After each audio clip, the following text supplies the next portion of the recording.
आज आपण इडली सांबर बनवणार आहेत। सांबरसाठी मी तुम्हाला काय शिजून घेतलेले आहे तुम्हाला सांगते। मी 2 वाट्या तुरीची डाळ घेतलेली आहे। त्याच्यामध्ये शेंगा मी 2 मोठ्या अशा या प्रकारच्या चिरून त्यात टाकलेले आहेत। टोमॅटो टाकलेले अर्धा, त्याच्यानंतर कांदा टाकलेला आहे आणि हिंग आणि हळद आणि असं 4 शिट्ट्या करून मी हे बघा मस्तपैकी छान शिजून घेतलेले आहे। आता आपल्याला लागणारं साहित्य सांगते। कांदा घेतलाय मी अर्धा चिरून, कारण मी अर्धा त्यात टाकलाय म्हणून मी अर्धा घेतलाय। टोमॅटो अर्धा घेतलाय, कढीपत्ता घेतलाय, कोथिंबीर, फोडणीसाठी लागणारं साहित्य आपल्याला मोहरी, हिंग, लाल तिखट, हळद, त्याच्यानंतर चवीनुसार गूळ लागणार आहे आपल्याला, चिंच लागणार आहे आणि हा बघा हा एवढेचा मसाला घेतलेला आहे मी।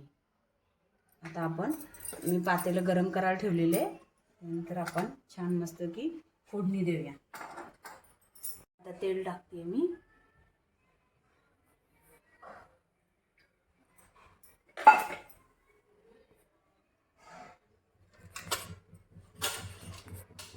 तेल गरम झाले का 2-3 मोहरीचे दाणे टाकून बघायचे।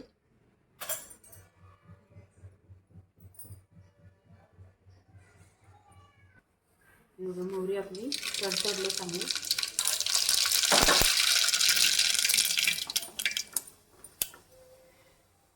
कढीपत्ता टाकूया,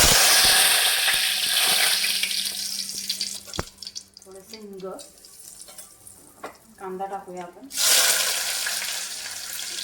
त्याच्यानंतर टोमॅटो पण टाकूया।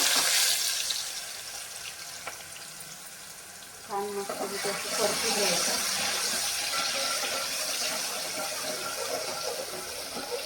5 मिनिटं छान परतून घ्यायचं। मस्तपैकी आपलं छान परतून झालेलं आहे। तर त्याच्यामध्ये आपण थोडीशीच हळद टाकणार आहे, कारण हळद आपण घातलेली आहे।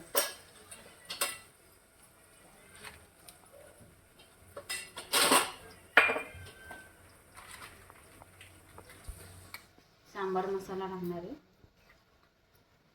सांबार मसाला मी जवळजवळ 2 चमचे टाकले, पूर्ण भरून लागलं तर आपण थोडं वरण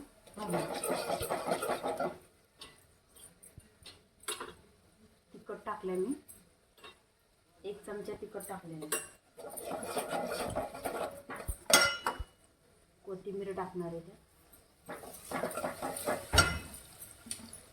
आणि हे रवीने थोडंसं आपण हाटून घेणार आहे।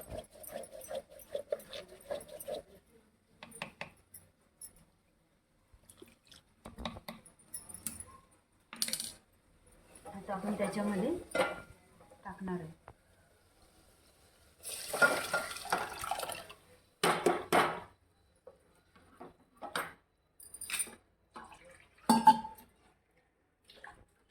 आपल्याला जेवढं पाहिजे पातळ तेवढं करायचं।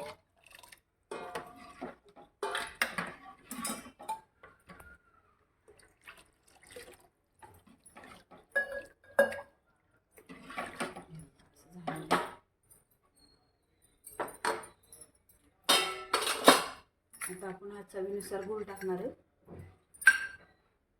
चिंच हे मी बघा हे 2 एवढं घेतलेलं आहे, भिजत घातलेलं आहे कारण कडक होतं। आता हे पण त्यात टाकणार आहे।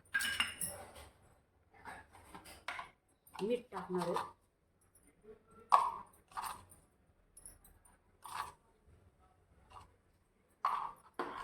बघा मस्तपैकी आपली छानशी सांबार तयार आहे, छान तरी आलेली। आता हे आपण 10 मिनिटं शिजून घेऊया। लास्ट मिनट जो प्लान होते हैं उसको फिर से